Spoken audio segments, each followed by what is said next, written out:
বাবা আমি মাদ্রাসা থেকে চলে এসেছি। চলে এসেছো?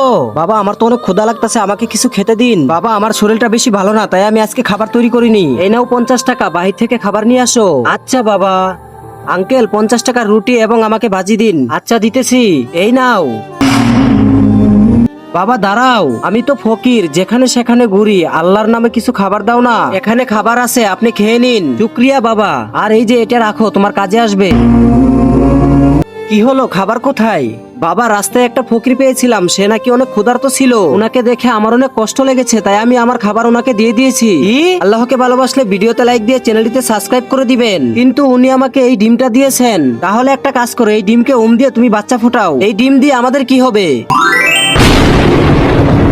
হ্যাঁ, স্বর্ণের ডিম? দেখেছো বাবা, ওই ফকিরের ওসিলায় আল্লাহ আমাদের বড়লোক করে দিয়েছে। আর একটা কথা মনে রেখো, যারা অসহায়দের সাহায্য করে তাদের আল্লাহ তাআলা সাহায্য করেন। তুমি একদম ঠিক বলেছো, চলো ডিমটা বেচে আসি।